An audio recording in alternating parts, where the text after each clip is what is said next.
안녕하세요. 핑거 오브 토마스입니다. 최근 신학교에서 유신 진화론을 가르친 교수님이 징계를 받은 문제로 이슈가 있었습니다. 이를 학문의 자유를 억압하는 것으로 말씀하시는 분들이 계시고, 또 21세기를 살면서 당연히 진화론을 받아들여야 하는 것이 아니냐고 하시는 분들이 계시는데, 여러분은 신학교에서 이만희가 그리스도라는 것을 가르치는 것을 징계한다고 학문의 자유를 억압한다고 하실 건가요? 신학교에서 복음을 파괴하는 어떤 이론을 가르치는 것을 징계하는 것은 당연한 겁니다. 이 영상은 평신도도 참고할 수 있겠지만 평신도를 타겟으로 만들지 않았습니다. 목회자나 신학 교수들, 기독교 교계의 지도자들을 대상으로 만든 영상입니다. 그러면 유신 진화론자들이 어떤 오해를 하고 있는지 짚어드리겠습니다. 우선 근거들을 제시하기에 앞서 기준을 하나 정하고 시작하고 싶습니다. 이 기준은 과학이 무엇이냐에 대한 정의입니다. 우선 제가 이 영상에서 과학이라고 할 때는 반도체를 만들고 로켓을 만드는 실험 과학이 아니라 빅뱅이 있었는지 진화론이 사실인지를 다루는 역사 과학이라는 점을 먼저 밝히고 싶습니다. 저는 과학을 반복되는 실험, 관찰, 연구를 통해 사물의 현상에 대한 보편적 원리 및 법칙을 가장 이성적으로 결론 내리는 것이라고 정의 내리고 싶습니다. 이 정의에 반대하시는 분이 계신가요? 이 정의는 제가 내린 게 아니라 백과사전에서 가져온 정의이기 때문에 아마 이를 부정하는 분은 없을 것 같습니다. 이 원칙만 지키면 왜 진화론이나 오렌지구론이 잘못되었는지 이해할 수 있습니다. 첫 번째 오해, 과학이 과학적이라는 오해입니다. 예전에 리차드 도킨스가 무신론을 전파하기 위해 버스에 광고를 한 적이 있습니다. 그 캐치프레이즈가 아마도 하나님은 없을 겁니다. 이제 걱정 말고 여러분의 삶을 즐기세요 입니다. 많은 분들이 이 문구를 단순히 자, 하나님을 안 믿어도 지옥 보낼 사람 없으니까 죄 짓고 즐겁게 살아 라고 생각하시는 분들이 계시는데, 삶을 즐기라는 것은 그런 단순한 의미가 아닙니다. 이 문구에는 철학적으로 죄 짓고 즐겁게 살라는 의미가 아니라 이 세상엔 선과 악, 죄라는 게 없다라는 의미입니다. 다른 광고 문구입니다. 아마 너에게 자유의지가 없을 거야. 너에게 선택이 있는 것처럼 걱정하지 마. 만약 이 영상을 보시는 분이 목회자거나 신학 교수거나 교계 지도자인데 왜 무신론자들이 이런 문구를 썼는지 이해하지 못한다면 죄송하지만 여러분은 지적으로 게으른 것이고 영적으로 무지한 분입니다. 캐나다의 유명 철학자 샘 해리스는 이렇게 말합니다. 당신은 당신이 선택하는 모든 것을 할 수 있다. 하지만 당신은 당신이 무엇을 선택할지를 선택할 수 없을 뿐이다. 즉, 인간에게는 자유의지가 없다고 말하는 것입니다. 왜 무신론자들은 인간에게 자유의지가 없다고 말할까요? 그 이유는 무신론의 가장 핵심 사상이 물질주의 혹은 유물론이기 때문입니다. 즉, 이 세상의 모든 것은 물질로 구성되어 있다. 더 쉽게 얘기하면 영혼과 같은 영적인 세계는 존재하지 않는다는 사상입니다. 영혼이 없으니 우리의 뇌를 조종할 선택의 능력을 부여할 존재가 없고, 내가 선택할 수 없으니 누구도 도덕적인 책임을 질 필요가 없다는 것입니다. 우리가 아는 과학이라는 학문은 이 물질주의를 가정하고 시작하는 학문입니다. 무신론 생물학자 리차드 루원트는 이렇게 말합니다. 상식에 어긋난 과학적 주장을 받아들이려는 우리의 의지는 과학과 초자연의 진정한 싸움을 이해하는 열쇠이다. 저는 두 가지에 주목하고 싶은데, 첫 번째로 리차드는 상식에 어긋난 과학적 주장이라는 표현을 했다라는 것과, 이분은 영적 전쟁, 즉 초자연과의 싸움이란 개념을 이해하고 있다라는 것입니다. 리차드는 계속 이해할 수 없는 말을 하는데요. 구성의 일부에 완전한 모순이 있고 아니면 말고 정도의 이야기를 허용하더라도 무조건 과학이 옳다고 주장한다 라는 것입니다. 쉽게 설명하면 과학이 말도 안 되는 주장을 해도 과학의 편에 선다라는 말입니다. 왜요? 왜 과학이 말도 안 되는 얘기를 해도 과학의 편에 선다고요? 다른 이유 없습니다.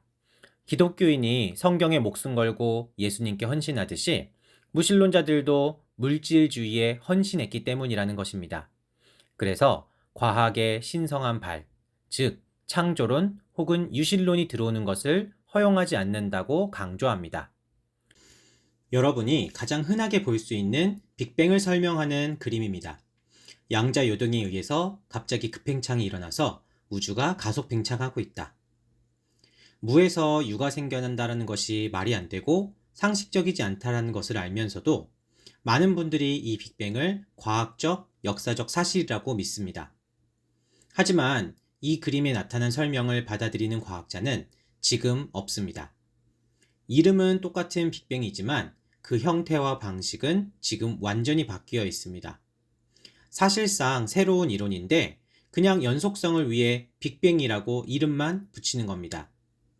1990년대 여러분이 믿어 의심치 않았던 빅뱅은 진리도 아니고 과학도 아닙니다. 오류로 가득한 비현실적이고 비상식적인 옛날 생각에 불과합니다. 왜 그 이론은 폐기되었을까요? 왜냐하면 빅뱅은 우리가 과학이라고 정의하고 동의한 반복되는 실험, 관찰, 연구를 통해서 이성적으로 내린 결론이 아니기 때문입니다.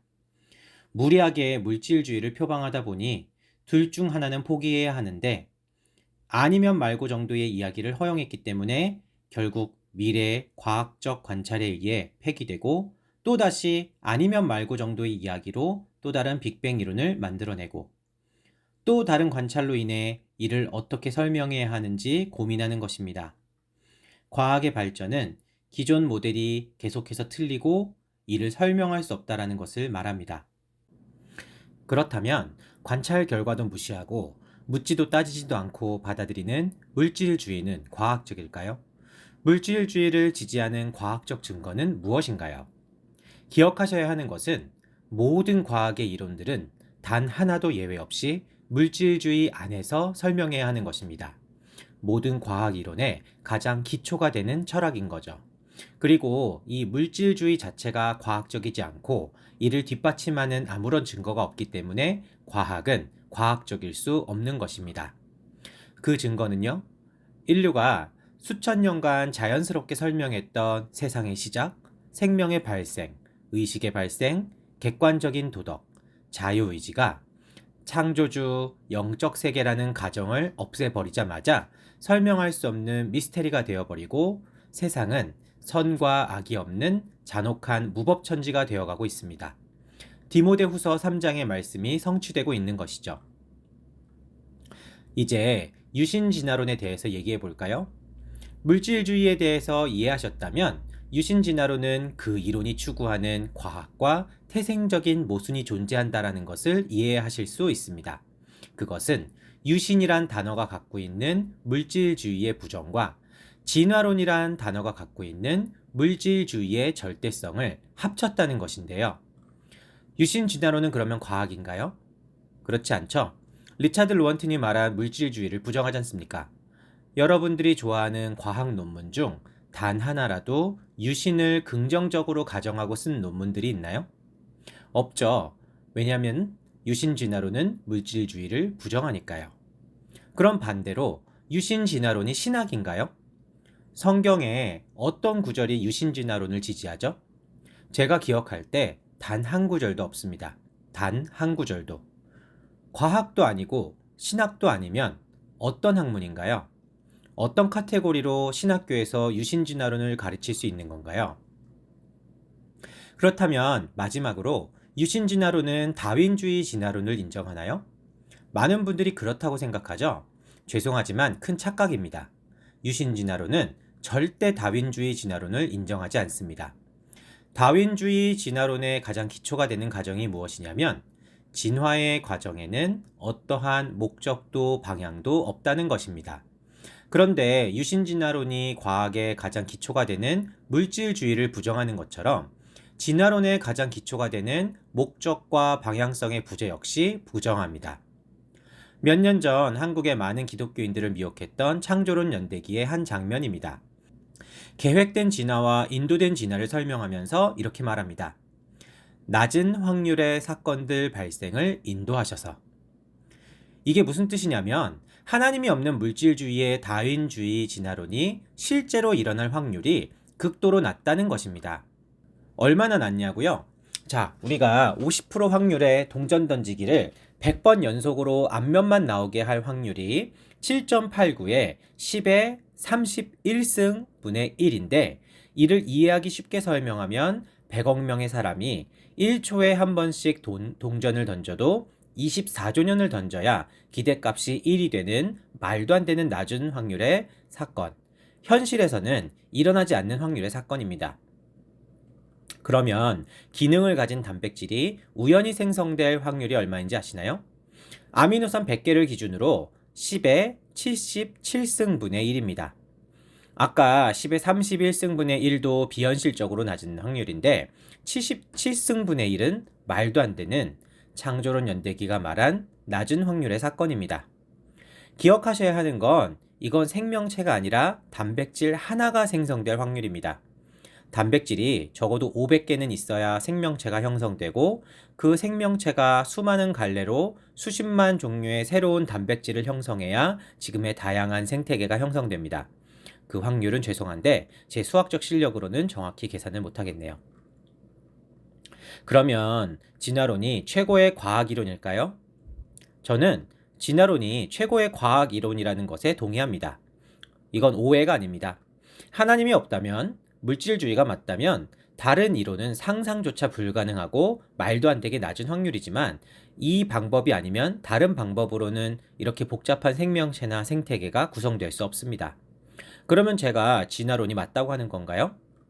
아니요, 저는 그렇게 상식 없는 사람은 아닙니다. 저는 이성적인 사람입니다. 전 물질주의가 맞다면 진화론이 맞을 수밖에 없다고 하는 것뿐입니다. 전능하신 하나님을 믿는데 왜 말도 안 되는 진화론을 믿겠습니까? 진화론이 과학이라고요? 확률에 대한 기초적인 개념을 아는 중학생 애들도 그게 불가능하다는 것을 이해합니다. 그럼 왜 무신론자들이 진화론이 당연하다고 여기냐고요? 여러분은 상식에 어긋난 과학적 주장을 받아들이려는 무신론자들의 의지를 먼저 이해해야 합니다. 최근 어떤 가수가 음주운전을 하고 한번 거짓말을 하면 계속하게 된다고 하던데 진화론자들이 딱 그 꼴입니다. 물질주의에 헌신해서 진화론을 주장하니까 이제는 아예 반복적인 관찰, 연구, 실험의 증거들도 관념으로 부정합니다. 리차드 도킨스의 말을 보실까요? 생물은 생존을 위해 설계된 기계 같다고 말합니다. 네, 맞아요. 좋은 관찰을 했습니다. 정말 미개해 보이는 세포 하나도 설계된 것처럼 보입니다. 그러면 진짜 과학은 뭐라고 결론 내려야 하죠? 생물은 설계되었다 라고 결론 내려야 과학이죠. 하지만 진화론이 과학이 아닌 이유는 관찰대로 결론을 내리지 않기 때문입니다. 도킨스는 우리는 생물들이 설계되지 않았음을 계속 유념해야 한다고 얘기합니다. 설계되지 않았다는 반복적인 실험, 연구, 관찰의 결과는 어디 있나요? 없습니다. 하등생물에서 고등생물까지, 심지어 미생물들도 심지어 그냥 세포 하나만 봐도 설계의 증거들로 가득합니다. 무신론 진화론자 마이클 루스도 말합니다. 그는 세포 하나에 대해 설명하며 설계된 것 같고 누군가 공을 들여 만든 것 같다고 말합니다. 하지만 그 역시 설계를 부정합니다. 왜죠? 그는 설계를 인정하는 것이 성경에 항복하는 것이라고 생각하기 때문입니다. 여러분이 기독교인이라면 이 영적인 배경을 볼 수 있어야 합니다. 이런 건 생물학적 진화론에만 국한되어 나타나지 않습니다. 그리고 솔직하게 꼭 물질주의에만 국한되는 것도 아닙니다.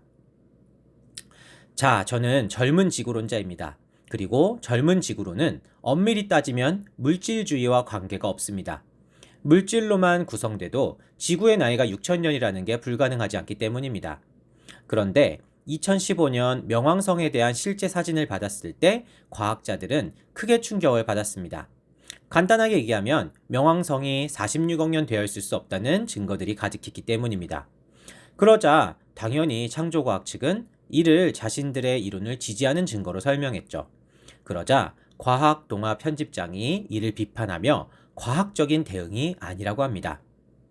과학적인 대응? 과학이 뭔데요? 제가 영상 초반에 기준을 하나 세웠죠.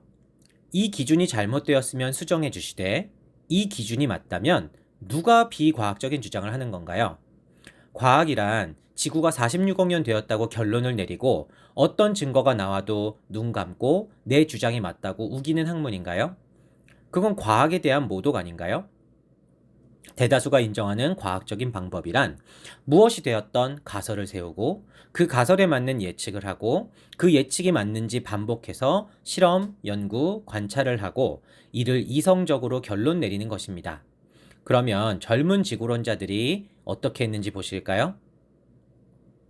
저희는 명왕성이 젊다는 가설을 세웠습니다. 그리고 명왕성이 젊다면 지질학적으로 활발하며 대기가 빠른 속도로 탈출할 것이라고 예측했습니다.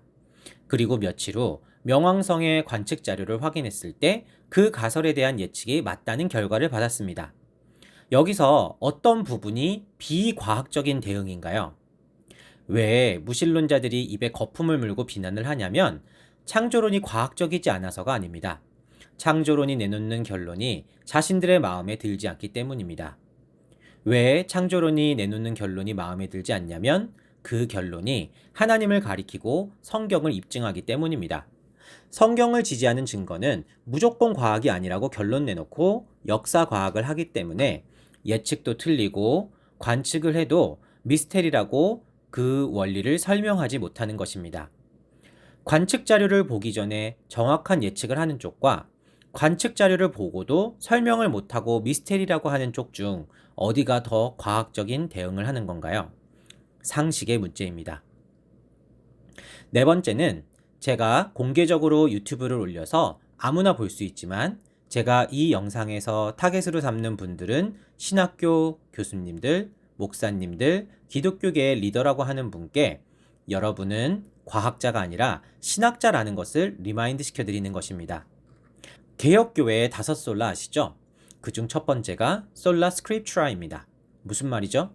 오직 말씀입니다. 아니, 왜 성경 해석을 하는데 과학을 더 신뢰하는 거죠? 과학은 뭔가요? 죄인인 그리고 제한된 지식을 갖고 있는 인간의 이론입니다. 성경은요, 전지하시며 전능하신 하나님의 목격담이자 간증입니다. 뭐가 더 정확한가요? 뭘 더 신뢰해야 하나요? 과학이 정확하다고요? 그거는 성경도 모르고 과학도 모르는 분의 오해이십니다. 정확한 것은 상식에 어긋난 과학적 주장을 받아들여도 문제 삼지 않는 사람의 주장이 아닌 하나님의 말씀입니다. 그러면 과학을 뺀 성경은 어떻게 얘기하고 있나요? 오랜 지구론자이자 최고의 히브리어 전문가 글리슨 아처는 창세기 자체는 분명히 24시간 6일간의 창조, 즉 젊은 지구론의 해석이 더 맞다고 인정합니다. 그러나 그는 주저합니다. 왜냐하면 현대 과학과 상충되니까요. 지금 기독교의 문제가 뭐냐면 과학자들만 반복적인 실험, 연구, 관찰 결과를 부정하는 것이 아니라 신학자들 역시 반복적으로 말씀하시는 하나님의 말씀을 부정한다라는 것입니다. 보통 구약학자들이 창세기 1에서 11장만 전설처럼 여기지만 창세기 후반에 가면 애굽으로 들어간 야곱이 이렇게 말합니다. 내가 지금 130살인데 내 조상들보다 덜 살았다. 여러분이 그렇게 과학을 중요하게 여긴다면 과학적으로 수천 년 전에는 사람들이 200살 가까이 살거나 130살 이상 살았다는 증거를 찾을 수 있을까요? 전혀요. 당시에는 지금보다 수명이 더 낮았습니다. 그러면 창세기 전체가 거짓인가요? 데이빗 월피는 미국 내 유대교 최대 교파의 랍비입니다. 그가 어느 날 6월절 설교에서 출애굽에 대한 고고학적 증거가 없다고 말합니다. 그러면 출애굽기도 사실이 아닌가요? 더 중요한 질문은 출애굽기가 사실이라는 증거가 정말 없나요? 아닙니다. 출애굽기의 증거는 굉장히 많습니다. 단지 성경을 왜곡해서 해석하고 그 연대의 지층을 파고는 다른 증거들을 쳐다도 안 보는 특정한 목적을 가진 듯한 사람들의 무지가 있을 뿐입니다. 여러분들이 성경을 이렇게 무시하고 신뢰하지 못하는데 어떻게 일반 평신도들이 성경을 신뢰해서 세상을 본받지 않고 하나님 나라의 법칙대로 살아갈 수가 있겠습니까? 세상의 타락은 그렇게 시작합니다. 마지막, 그리고 가장 핵심적인 오해는 유신진화론이 복음적이라는 오해입니다. 유신진화론과 십자가 복음은 상충되며 공존이 불가능합니다. 왜인지 설명해 볼까요? 유신진화론은 창세기 1장에서 3장의 창조 기사를 부인하기 때문에 아담과 하와가 실존 인물이라는 것을 부정합니다. 대신에 창세기 1장이 가리키는 시기에 인류가 10,000명 정도 살았다고 주장합니다. 만약 여러분이 성경과 복음에 대해 기본적인 이해가 있으시다면, 특히 원죄에 대한 이해가 있으시다면 곧바로 이런 가정이 어떤 문제를 일으키는지 짐작하실 수 있으실 겁니다. 유신진화론자 조세프 뱅카드는 유신진화론자들이 밝히기 꺼려하는 문제를 들춰냅니다. 그는 대진화가 사실이라면, 즉 유신진화론을 받아들이면 신학적 의문들이 발생한다고 말합니다. 어떤 의문일까요? 타락의 역사성이 부정된다는 것입니다. 즉 아담과 하와가 선악과를 먹은 사건은 역사 속 실제 사건이 아니라 비유 정도가 되는 거죠. 그것은 원죄가 실존하지 않는다는 것을 의미하고, 원죄가 실존하지 않으면 예수님이 십자가를 져야 할 이유도 없어져 버립니다. 만약 정신 똑바로 박힌 신학자라면 유신진화론에 뭔가 문제가 있다고 바로 깨달았을 것입니다. 하지만 그는 리차드 로원턴과 같이 상식에 어긋나는 어떤 것을 과학을 위해 받아들입니다. 그는 십자가 복음의 모든 기초적인 교리를 다 부정해버립니다. 그는 예수님이 십자가를 지시기 위해 이 땅에 오신 게 아니며 우리의 죄를 용서받는데 예수님의 죽음이 필요하다라는 것도 부정합니다. 그리고 십자가를 지는 것이 하나님의 뜻도 아니었다고 말합니다. 그리고 이는 굉장히 논리적입니다. 논리적이라는 게 그의 말에 동의한다라는 것이 아니라, 물질주의가 맞다고 가정하면 진화론이 가장 유력한 이론이 되는 것처럼 유신진화론이 맞다면 저 결론을 내릴 수밖에 없다라는 것입니다. 신학자 여러분, 목사님들, 예수님을 사랑하는 분들께 질문합니다. 이게 맞나요? 여러분이 평생 가르치신 기독교가 이게 맞나요?